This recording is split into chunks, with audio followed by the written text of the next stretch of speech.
Greetings, fellow adventurers, is what I would say if I was an NPC. Today, my friends, we are embarking on an exciting journey to uncover the top 10, in my opinion, most wanted playable beast races or beast type races in Final Fantasy XIV. From the depths of the oceans to the farthest reaches of Eorzea itself, let's explore the captivating possibilities of these non-playable races actually becoming playable options for our characters in an ideal world. Before we begin then, let me emphasize that this is purely speculative and a flight of fancy. These races, whilst entirely captivating and gripping on screen, have their own place in the game's lore and storytelling and have all kinds of restrictions that I don't really want to dwell over today, be that gear or how they would hold a weapon, stuff like that.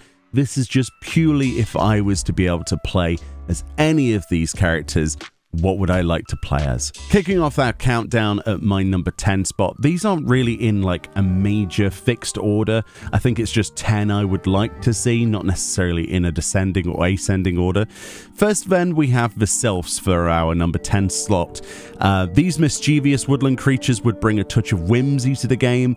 I think they're absolutely bonkers. Picture yourself then navigating those dense forests and communing with nature as a Sylph adventurer, attuning to the spirits of a forest, maybe even seeing Grandad himself. With their magical abilities and affinity for elemental forces, they would surely bring a fresh perspective to the game.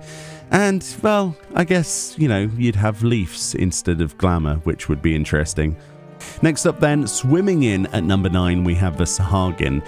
I think a lot of people want the Sahagin. These aquatic beings closely tied to the sea and the primal Leviathan would provide a truly immersive experience. Imagine exploring the depths of the ocean, actual swimming content in an MMO that wouldn't be terrible, encountering underwater marvels and unearthing hidden treasures as a Sahagin adventurer.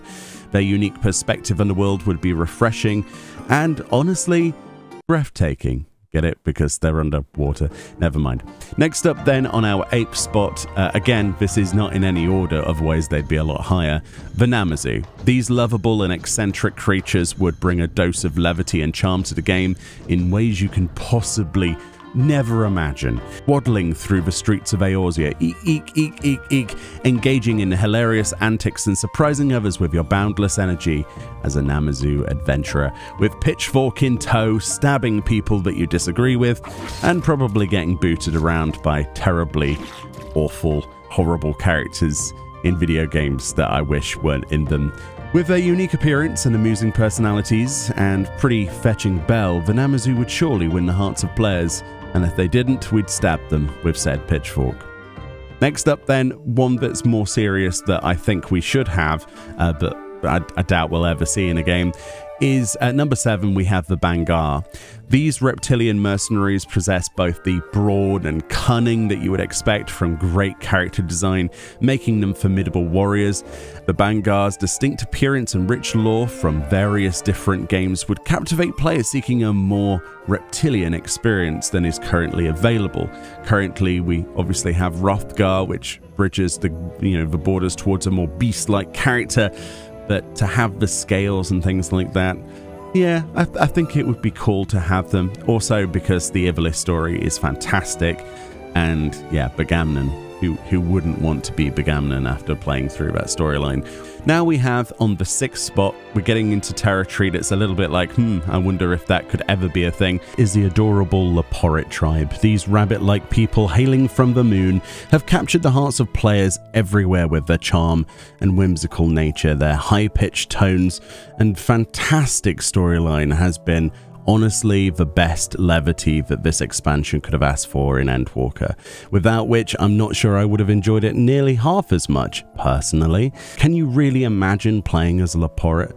It would be incredible. It'd be a small, furry creature, you'd have a little hat on, the gear would probably work. I don't think there'd be too many restrictions that would make it so that you wouldn't be able to wield weapons. It would look fairly hilarious though.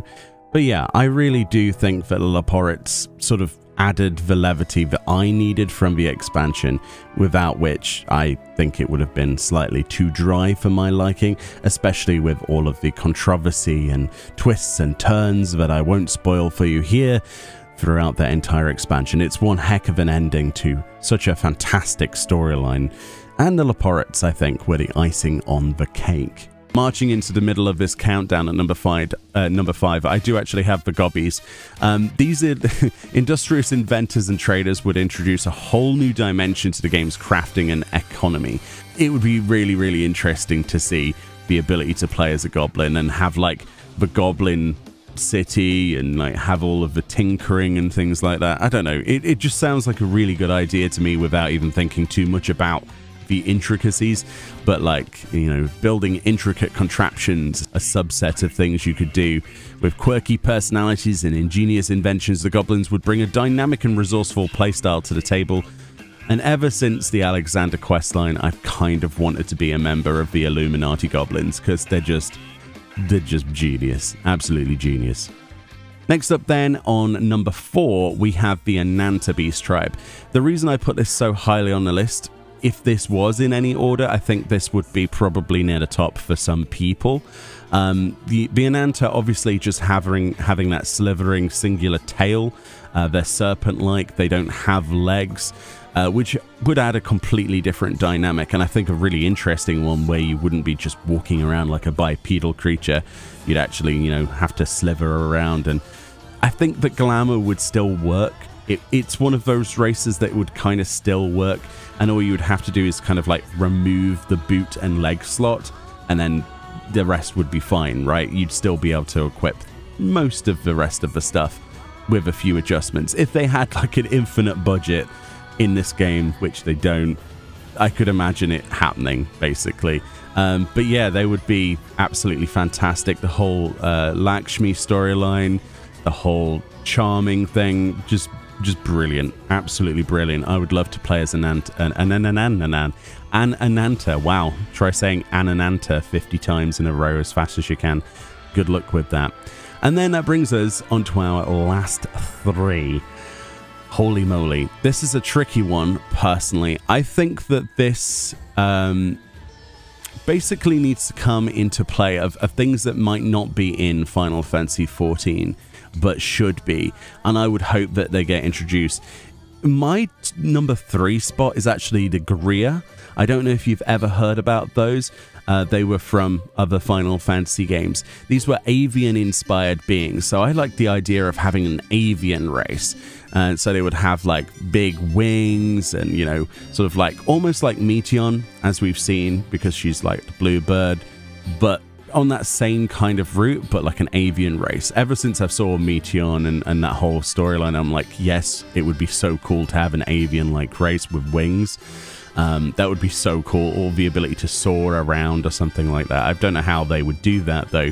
They would bring a whole new dimension to playable races, though, and I think the majority of the gear that's in the game would work, especially if you did it like you did with Meteon herself, just with your character, just with wings, basically, and different hair that, you know, is fixed to a specific shape with you know, feathers and stuff like that. I would love that, especially with the feet as well, the clawed feet. Those are fantastic, like talons, basically. I don't know necessarily if they'll ever be put into the game in another way, but they are a race from another game in the series, and they like to bring stuff in. I mean, we've seen a new Mo, right? So, and other races, the Bangar, right, that have come over to our game from 12 and Tactics. So maybe one day. In number 2, then, one of the things that I think a lot of people will be asking for is Tombreys, right? Or the ancient Nimians that were formed into the Tombreys. So they're obviously aquatic beings at this point, hailing from a lost civilization of Nim, including the Scholar questline, if you've ever done that. It would just be really nice to actually be one of the cursed, you know, one of the cursed peoples, and to play as a Tombrey. And as we've seen before, Tombreys can wear outfits, right? They can wear glamour. It would be interesting to be a small creature once again with a big tail. We've recently got the outfit that's made it a lot worse, because a lot of people are like, wow, I wish this was just how it is. A lot of people have turned their Lalafels into a Tombrey specifically to try and play as one. I don't blame them. All we need now is a kitchen knife and I'll be happy. that isn't just a piece of glamour for your offhand culinarian. Who thought that was a good idea, by the way? That's a terrible piece of glamour. Can't really see it ever, unless you do certain crafts. It's weird. And then I guess my top spot, or at least this isn't in any order like we said, I would like to see the Lupine, and I think a lot of people would as well. This, I think, was one of the highly anticipated races that people expected to be unveiled.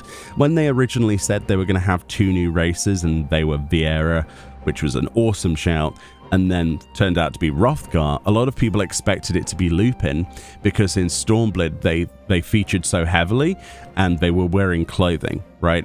So the Lupine, if you don't know, these are wolf-like beings from the Far East, and they really have captured the imaginations of players worldwide with their fierce loyalty, their unique cultural background. It would just be really cool to have that sort of physical presence.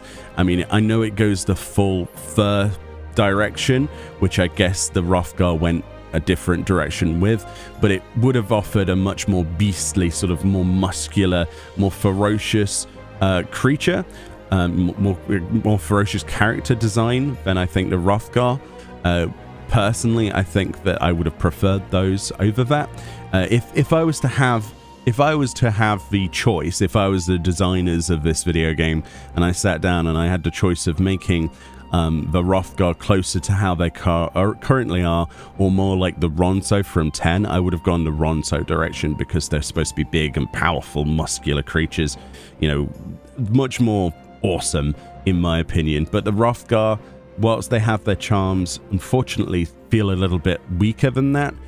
But yeah, I personally would have hoped for Lupine out of the 2 options, but it is what it is. But yeah, I just like the idea of, you know, that dog-like, you know, ferocious, canine, fierce sort of creature idea for a character, and especially since they're in the storyline with fully clothed and set up, it seems like it would just be a simple case of going boop boop boop, and then suddenly they would be active. But what do I know? I'm not a developer. I'm sure it's harder than that.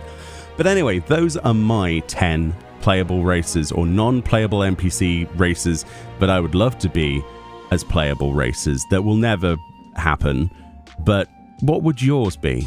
If you could turn back time, you know, if you could put yourself in the shoes of the designers at Creative Business Unit 3 at Square Enix and have come up with the idea that would have been the new race, what would you have chosen? Anyway, much love. Let me know what you think below. Give me your top 10, or at least your top 5 of what you would have liked to see. If you agree with any of these points, let me know. If you disagree, let me know. Like if you like it, and I'll see you all next time. Bye-bye.